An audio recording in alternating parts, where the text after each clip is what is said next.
Oi, gente, eu sou a Paulinha e hoje eu vou falar um pouquinho de um dos assuntos mais complexos que a palavra de Deus nos traz, mas que é bem importante que nós, como cristãos, tenhamos em mente essa convicção e a certeza do que é cada coisa. Então, eu quero te introduzir esse assunto que é como Deus pode ser um se são três. Vamos pro vídeo?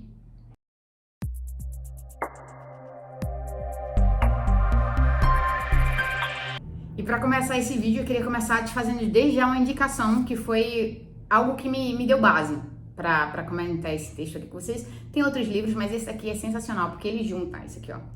É do Box Coleção Teologia para Todos, Como Deus é Um e Três ao Mesmo Tempo.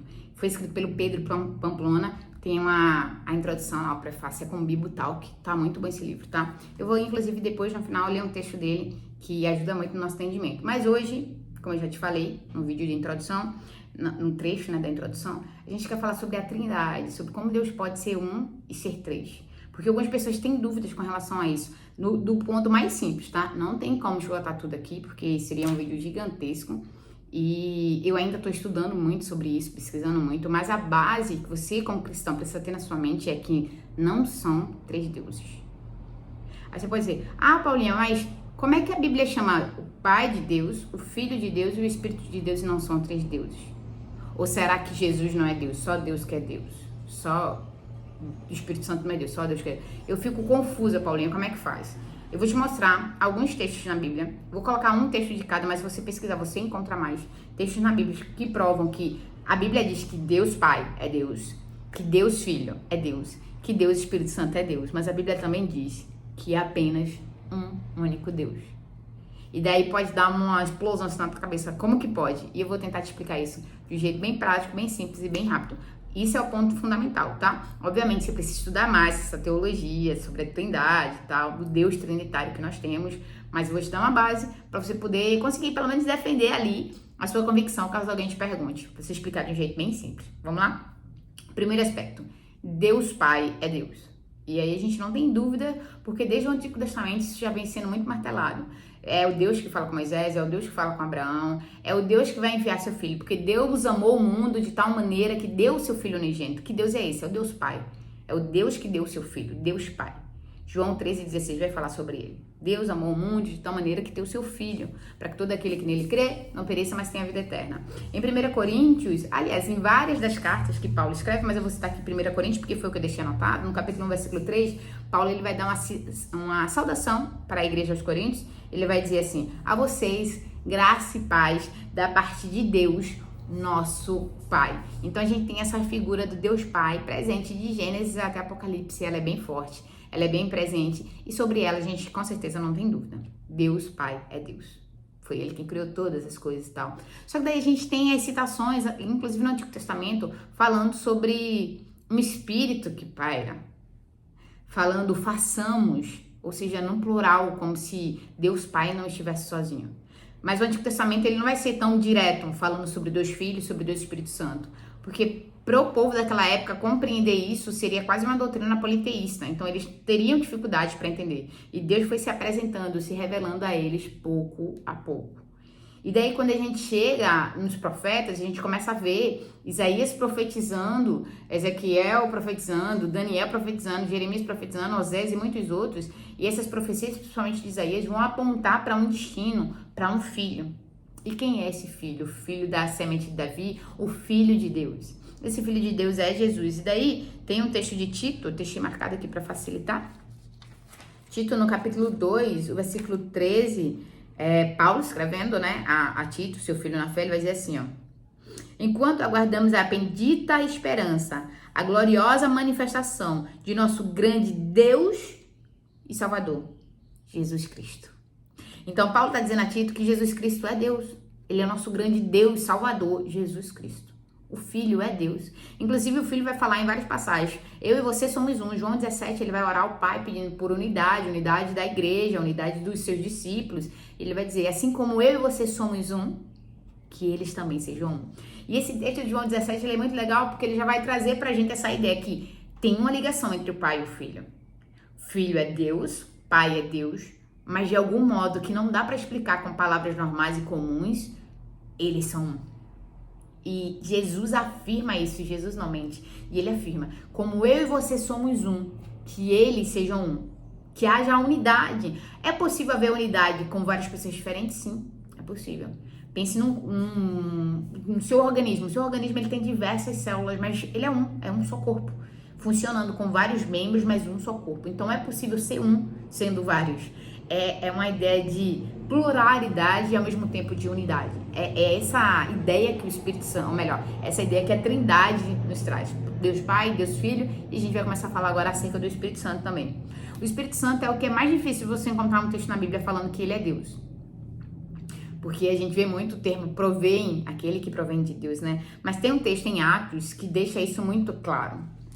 Atos capítulo 5, versículo... Tá marcado aqui também. Atos capítulo 5, versículo do 3 e o 4. A gente vai ter aquele momento em que Ananias e Safira, eles tentam enganar ao Espírito Santo de Deus, tentam enganar a igreja. E aí, quando eles vendem a propriedade, eles não dão o valor da propriedade por completo, eles dão uma parte. Só que eles vão dizer a Pedro que sim, estão dando completo. E Pedro pergunta a eles, Ananias, como é que você permitiu que Satanás enchesse o teu coração? A ponto de você mentir ao Espírito Santo. Foca nisso. Pedro fala, como é que você deixou Satanás encher o seu coração ao ponto de você mentir ao Espírito Santo? Só que daí Pedro continua falando, guardando uma parte do dinheiro que você recebeu pela propriedade. Ele não pertencia a você. E depois de vendido, o dinheiro não estava em seu poder. O que o levou a pensar em fazer tal coisa? Você não mentiu aos homens, mas sim a Deus. Pedro tinha acabado de falar que Ananias tinha mentido para o Espírito Santo. E agora ele continua falando e ele diz assim, você não mentiu para qualquer pessoa, você não mentiu para homens, você mentiu para Deus. Então o Espírito Santo é Deus. E daí você pode me perguntar, mas o Espírito Santo então é alguém igual ao Filho? Não. Aí tem uma outra teologia que necessita ser estudada, a doutrina da geração eterna, a teologia da geração eterna, onde o Filho foi eternamente gerado. No coração do Pai, na mente do Pai, nas atitudes do Pai, a gente tem um Filho. Tudo reflete, Gênesis e Apocalipse vai refletir para o Filho que virá. Ele está sendo gerado. Ele é gerado, mas ele já existe. É um Filho eternamente gerado, não tem uma data. 25 de dezembro, foi aqui que o Filho foi gerado. Não, não foi. O Filho não foi gerado numa data que venha para o nosso conhecimento, mas ele é eternamente gerado. Assim como o Espírito Santo é eternamente proveniente do Pai e do Filho. Então, o Espírito ele não é gerado, porque se ele fosse gerado, ele seria Filho. O Filho é Jesus Cristo. Mas o Espírito Santo, ele provém eternamente do Pai. É o Espírito de Deus. É o Espírito do Filho de Deus. É o Espírito Santo que foi enviado para nos consolar, para nos conectar ao Pai eternamente, tá? Então, Deus Pai, Deus Filho, Deus Espírito Santo. Eles não são três deuses. Na realidade, são três pessoas, mas um único Deus. Não existe filho sem Deus, não existe espírito sem Deus, não existe espírito sem filho, não existe filho sem espírito. São três em um. Três pessoas, um único Deus. Nós adoramos ao único, ao Rei eterno, imortal, invisível, mas real, ao único. Ele é único, mas ele tem três pessoas que se relacionam com a gente de modos diferentes. O Filho que se fez carne, que habitou entre nós, e o Espírito que testifica com o nosso Espírito que nós somos filhos de Deus, e o Deus Pai que nos ama, que entregou seu Filho. Três pessoas, um único Deus. E daí, a Bíblia vai afirmar que ele é o único Deus em diversos momentos. Vou dar um exemplo aqui, Tiago, capítulo 2, versículo 19, o texto vai dizer assim, você crê que existe só um Deus? Os demônios também creem. Então, assim, até os demônios sabem que existe só um Deus. Não tem por que a gente ter dúvida. Mas tem outros textos também, Deuteronômio, como eu falei, lá no passado era muito martelado isso pra galera, né? Um só Deus, um só Deus, um só Deus. Não vão confundir as coisas, não vão adorar vários deuses. É apenas um Deus. Deuteronômio, capítulo 6, versículo 4, vai dizer assim, ouça, Israel, o Senhor, o nosso Deus, é o único Senhor. É o único. É o único Senhor. E como eu falei, não dá tempo da gente contar aqui tudo sobre essa teologia que envolve a Trindade, a teologia trinitária, mas eu vou, já te indiquei aqui e eu vou falar dele novamente. Esse livrinho aqui, ó, é um livretinho, ele tem menos de 100 páginas, menos de 100 páginas. E ele é muito bom, super edificante e ele traz bastante conhecimento. Ele vai falar, inclusive, sobre essa questão, a Trindade com relação à cruz, a Trindade com relação à nossa vida como igreja, porque tudo isso afeta. A gente entender que Deus é um, mas que ele tem essa personificação em 3 pessoas diferentes. E ele vai falar uma frase aqui, que eu vou ler pra vocês, que foi o que me inspirou a vir aqui conversar sobre isso pra vocês, com vocês.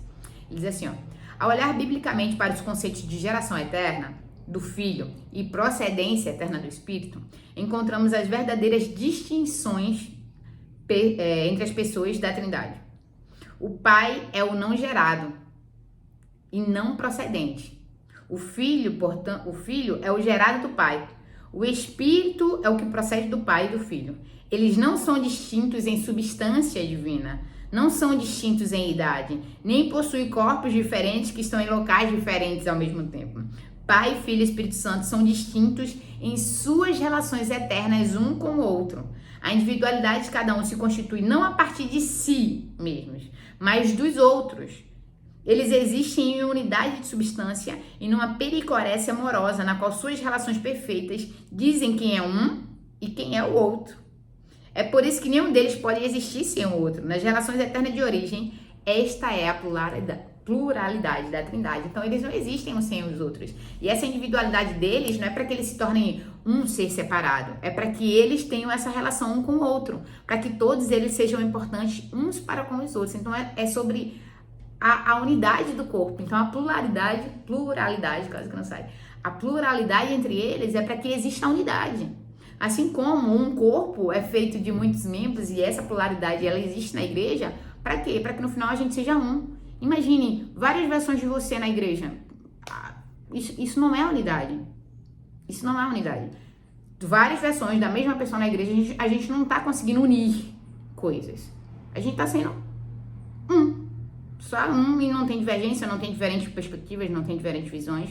Mas o Pai, o Filho e o Espírito, eles atuam em perspectivas diferentes e mesmo assim no final eles continuam com a unidade de pensamento.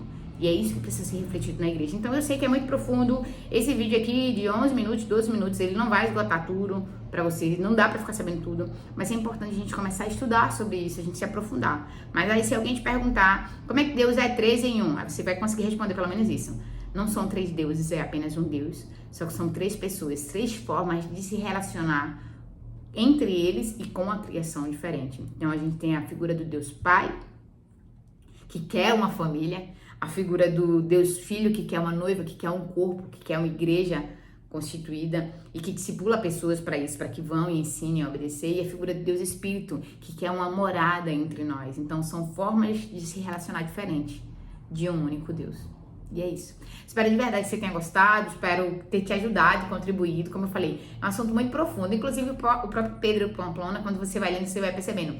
É profundo, ele explica bastante coisa, mas chega um momento que a tua fé precisa se unir com a tua razão para você poder desenvolver um raciocínio bacana a respeito da Trindade. Porque é um assunto bem difícil e que mexe bastante com a nossa inteligência. Então eu te incentivo a continuar estudando. Espero que você tenha gostado. Se gostou, deixa teu like aqui, por favor. Interage com a gente. Manda esse vídeo, fala pro pessoal, achei interessante. Assiste esse vídeo aqui. Ele dá uma noção legal, uma base ali pra gente começar a construir algo sobre Trindade.